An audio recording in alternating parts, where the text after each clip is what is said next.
Xogħolok spiċċa, ippakja u itlaq.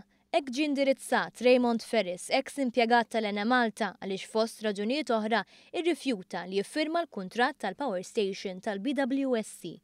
Dan kollu jirriżulta mix-xhieda ta' Ferris waqt il-każ kontrih brabta mal-iskandlu tax-xiri taż-żejt.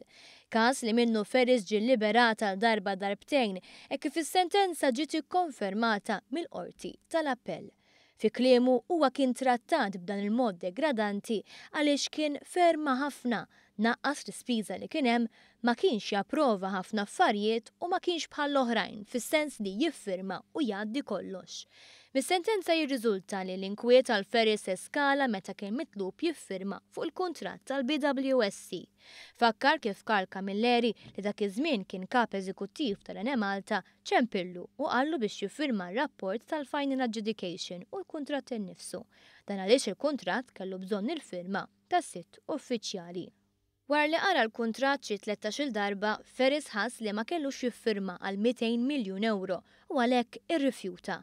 Fost ir-raġunijiet imsemmija, Ferris jinnota li l-Power Station kienet se titħaddem bil-heavy fuel oil, waqt li fir-rapport kien innotat li tal-gass kienet irħas, iktar effiċjenti u ferm iktar nadifa.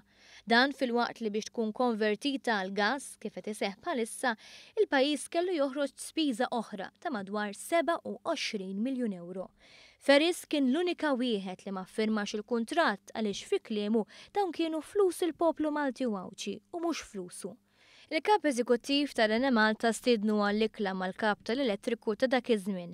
Ikla li ma damitx wisq hekk kif wara li reġa' qajjem dawn il-punti klima dar fuq Ferris u qallu dik is-sitwazzjoni u hekk ħatibqa'. Minn dakinhar Ferris spiċċa umiljat mis-superjuri tiegħu tant li mir-raba' solar tal-amministrazzjoni tefgħuh fl-ewwel solar.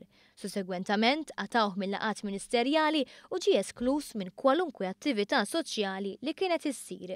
Sakemm Ferris kien infurmat li xogħlu spiċċa u jista' jippakja u jitlaq.